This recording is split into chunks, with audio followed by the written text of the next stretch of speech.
Ayan, for safety, meron tayong smooth plastic.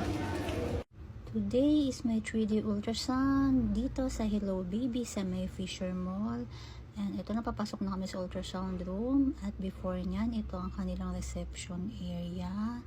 Ayan, ang ganda ng ambience niya. At meron sila dyang placard na pink and blue para sa picture taking after ng ultrasound kung wala kayong gender reveal. At ito yung loob ng ultrasound room nila. Ayan, no, tinan nyo yung wall nila. O, ang daming mga 3D pictures na mga cute-cute na baby. And hanggang 4 pala yung pwede nating isama dito sa ultrasound room. And ito na ang aking baby. Napaka-cute lang. Thank you, Lord. At ito ang aming picture na aming panganay. And it's a girl. At ito rin yung kanilang free na frame photo.